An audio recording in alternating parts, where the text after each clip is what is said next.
welcome back to Acceptable Worship. Grab your Bible and turn to Exodus chapter 4. And as you do that, the book of Exodus is about the deliverance of Israel out from the bondage of slavery in Egypt and the establishment of the nation of Israel under God by their deliverer, a man named Moses. Ultimately, this book will foreshadow what Christ will do. Christ comes and delivers us from the bondage of sin and death. Well, Exodus 1 tells us that after Jacob and his family have moved to Egypt, hundreds of years pass and a king comes who does not remember Joseph, who does not know who Joseph is. And he looks upon Israel and sees their greatness, sees how they're multiplying, and he decides to enslave them to prevent them from becoming stronger than them. The Egyptians use the Israelites as slaves, and their lives grow bitter with hardship and poverty. So we find Jacob's descendants now, hundreds of years later, enslaved, impoverished, and crying out for salvation. So what happened to the promise? Now, what happened to God's promise to Jacob? Well, God hadn't forgotten his promise. God hadn't abandoned Israel. God hears Israel's suffering. He remembers the promise he made to Jacob to bring his family to Canaan, to the promised land. And God sends a deliverer, a man named Moses, to save them. Moses is born an Israelite. He's a Jew, but he grows up in the house of Pharaoh. He grows up as an Egyptian. Actually, in Acts 7, it tells us that Moses was instructed in all the wisdom of the Egyptians, and he was mighty in his words and deeds. But Moses never forgot that he was a Jew. Moses never forgot that. Even though he grew up in the house of Pharaoh, he always knew that God had called him to save his people. Acts 7 tells us that. It says that he supposed that his brothers would know that God was giving them salvation by his hand. Moses had this call on his life, and he knew God put him in this specific position so that he could come and rescue his people. So he bides his time. He waits. We read of this powerful account in Exodus 2. Now, one day Moses goes out to visit his people in their hardship. And he's out amongst his people when he sees one of his brothers being beaten by an Egyptian. And Moses snaps. He's tired of seeing his people in slavery and subjugation. And he beats the Egyptian to death and he buries him in the sand. But instead of the Israelites responding in gratitude, the Israelites actually turn against him. And they say this to him: "We heard how you killed that Egyptian. Who made you a prince over us?" They turn on him.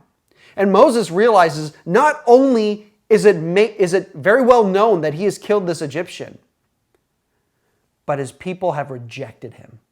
And so he runs away. He flees Egypt. He moves to Midian. He gets married. He has kids. He has grandkids. And turns his back on his calling. But God isn't done with Moses. There are these glorious few verses at the end of chapter 2 that say this: "During those days, the king of Egypt died, and the people of Israel groaned because of their slavery, and they cried out for help. And their cry for rescue from slavery came up to God. And God heard their groaning. And God remembered his covenant with Abraham, with Isaac, and with Jacob." I love this. God saw the people of Israel, and God knew. God hears his people's groaning. God hadn't turned his back, although Moses had. So decades later, when Moses is old, he's all gray in the hair, he's married, God gets Moses' attention. God appears to Moses in the desert on Mount Horeb through a burning bush, and God tells Moses, "I am the God of your father. I am the God of Abraham. I am the God of Jacob." And I'm sending you back to Egypt to save your people. I'm getting you back on purpose. And God actually sends Moses' brother Aaron to help him. And Aaron brings Moses before the elders of Israel. Now, I think I probably lost half my listeners going over this story. Why would I tell you this story? Well, because of this. In our passage, in Exodus 4, Moses comes before the elders of Israel and through Aaron tells them this whole story. Aaron tells them what God has done. He tells them Moses' story. He tells them that God has heard them. He tells them God knows. He tells them that God has sent Moses, but more than that, God himself has visited them. And look at what happens. Verse 31. And the people believed. And when they heard that the Lord had visited the people of Israel and that he had seen their affliction, they bowed their heads and worshiped. So what does this tell us about worship? What does this teach us? Well, worship is a response to this fact. God knows. God has seen you. See, just as God visited Israel and sent Moses, God has visited us and sent in the person of Jesus, coming in the person of Jesus, because he saw our suffering. He saw our slavery to sin. God has heard our cries for mercy, and he responded by sending Jesus. Maybe you think that God has stopped hearing you. Do you think that God has abandoned you? Do you think that God is absent from you?